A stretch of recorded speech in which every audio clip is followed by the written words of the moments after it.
मंडळी, तुम्ही south superstar सूर्याचा ब्लॉकबस्टर चित्रपट जय भीम पाहिलाय का? एका निरपराध आदिवासी तरुणाला संशयावरून पोलीस ठाण्यात आणलं जातं. त्याला बेदम मारहाण होते. कोठडीतच त्याचा मृत्यू होतो आणि नंतर पोलीस यंत्रणा ते लपवण्याचा प्रयत्न करते. हा चित्रपट पाहून आपल्या सगळ्यांच्या अंगावर काटा आला होता. पण तुम्हाला माहिती आहे का, अगदी हुबेहूब अशीच एक काळजाचा थरकाप उडवणारी सत्य घटना आपल्या महाराष्ट्रात घडली होती. एका 23 वर्षांच्या निष्पाप पारधी तरुणाला केवळ चोरीच्या संशयावरून पोलिसांनी उचललेलं. त्याच्यावर इतका अमानुष, इतका क्रूर छळ केला की त्याच्या शरीराची तब्बल 42 हाडं तोडली आणि अखेर पोलीस कोठडीतच त्या तरुणाचा जीव गेला. आज आपण या व्हिडिओमधून पाहणार आहोत बेग्या पवार कस्टोडियल डेथ प्रकरणाची संपूर्ण कहाणी. कशी एका अत्यंत गरीब कुटुंबाने खाकी वर्दीच्या हुकुमशाही विरोधात तब्बल 15 वर्ष लढा दिला आणि अखेर 9 पोलिसांना न्यायालयाने जन्मठेपेची शिक्षा कशी सुनावली. हा व्हिडिओ शेवटपर्यंत नक्की पहा, कारण हा खटला महाराष्ट्राच्या इतिहासातला कलाटणी देणारा ठरलाय. नमस्कार, मी अनीस आणि तुम्ही पाहताय ऑनलाईन नेता. तर गोष्ट आहे 9 मे 2011ची. हिंगोली जिल्ह्यातील सेनगाव तालुक्यात वाढोणा नावाचं एक छोटं गाव आहे. या गावात बाळकृष्ण उर्फ बेग्या नैनू पवार नावाचा 23 वर्षांचा तरुण आपल्या कुटुंबासह राहत होता. बेग्या पारधी समाजाचा होता. परिस्थिती अत्यंत गरिबीची. रोज मजुरी करून जगणारं हे कुटुंब. पण लक्षात घ्या, बेग्याच्या नावावर पोलीस दप्तरी तोपर्यंत एकही गुन्हा नोंद नव्हता. तो पूर्णपणे निर्दोष होता. पण त्याच रात्री शेजारच्या वाशिम जिल्ह्यातील रिसोड पोलीस ठाण्याचं एक गस्ती पथक या भागात आलं होतं. एका चोरीच्या प्रकरणाचा तपास करत असताना पोलिसांनी केवळ संशयाच्या आधारे बेग्या पवार आणि त्याचा एक नातेवाईक राजू पवार यांना ताब्यात घेतलं. त्यांना कोणतीही पूर्वकल्पना दिली गेली नाही की अटक करण्याचं कारण सांगितलं गेलं नाही. त्यांना थेट वाशिमच्या रिसोड पोलीस ठाण्यात आणलं गेलं आणि इथूनच सुरू झाला क्रूरतेचा तो नंगा नाच. पोलीस ठाण्यात आणल्यानंतर जे घडलं ते ऐकून कोणत्याही संवेदनशील माणसाच्या डोळ्यात पाणी येईल. पोलिसांनी बेग्या आणि राजू यांच्यावर गुन्ह्याची कबुली देण्यासाठी प्रचंड दबाव आणायला सुरुवात केली.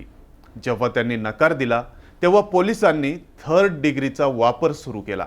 लाठ्या, काठ्या आणि पायात जड बुटं घालून पोलिसांनी बेग्याला प्राण्यासारखं झोडपायला सुरुवात केली. तो तरुण लॉकअपमध्ये सतत ओरडत होता, पाय धरत होता, माझा काहीही संबंध नाही, मी चोर नाही, मी निर्दोष आहे. पण कायद्याच्या रक्षकांच्या अंगातील क्रूरता कमी झाली नाही.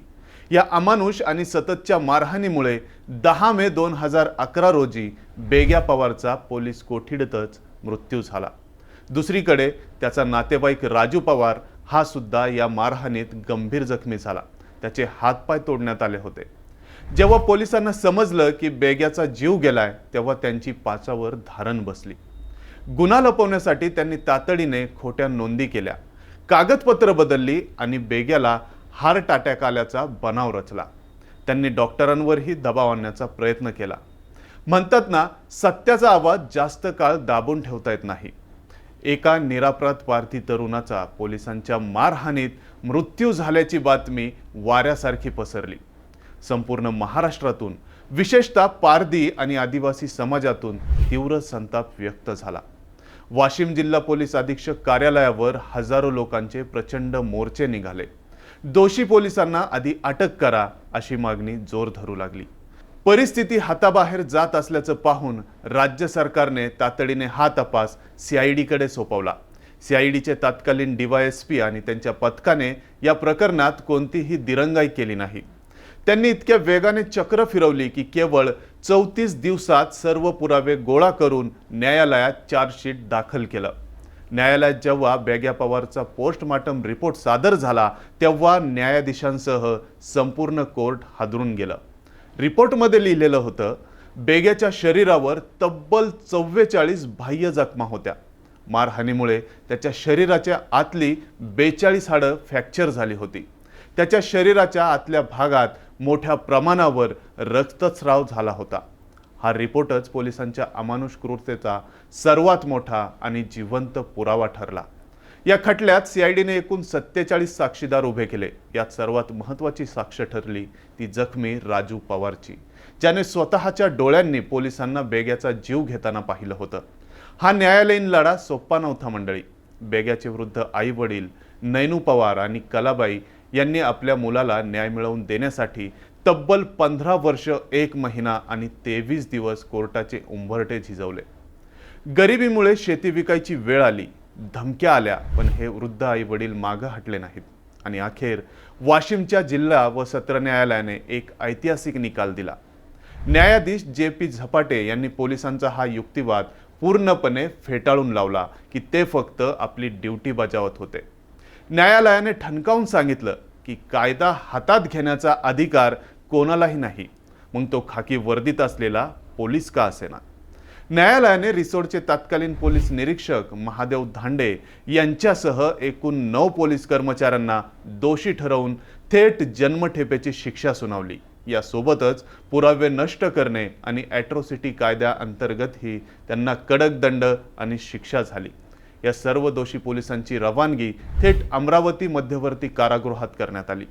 निकाल आल्यानंतर सोशल मीडियावर अनेकांनी लिहिलं की हे तर जय भीमची पुनरावृत्ती आहे। ती घटना तामिळनाडूतील राजा कन्नू यांची होती आणि ही महाराष्ट्रातील बेग्याची। पण दोन्ही प्रकरणांमध्ये एक गोष्ट सारखी आहे, ती म्हणजे पोलिसांनी केलेला अमानुष छळ आणि गरीब कुटुंबाचा अभूतपूर्व संघर्ष। आपल्या देशात कस्टोडियल डेथच्या घटना कमी नाहीत। राष्ट्रीय मानवाधिकार आयोगाच्या आकडेवारीनुसार महाराष्ट्रात दरवर्षी सरासरी 40 पेक्षा जास्त कस्टोडियल डेथ होतात, पण दोषी पोलिसांना शिक्षा होण्याचं प्रमाण फक्त 1 ते 2% इतकं कमी आहे। पण आता काळ बदलतोय। नुकतंच तामिळनाडूच्या गाजलेल्या साथानकुलम कस्टोडियल डेथ केसमध्ये जिथे लॉकडाऊनमध्ये जयराज आणि बेनिक्स या पितापुत्राला पोलिसांनी मारलं होतं, तेथील न्यायालयाने 9 दोषी पोलिसांना थेट फाशीची शिक्षा सुनावली होती आणि आता महाराष्ट्रात 9 पोलिसांना जन्मठेप। हे निकाल स्पष्ट करतात की जर कायद्याचे रक्षकच भक्षक बनले तर न्यायालय त्यांना सोडणार नाही। मंडळी, प्रश्न फक्त बेग्या पवार यांचा नाहीये, प्रश्न आहे सामान्य माणसाच्या कायद्यावरच्या विश्वासाचा।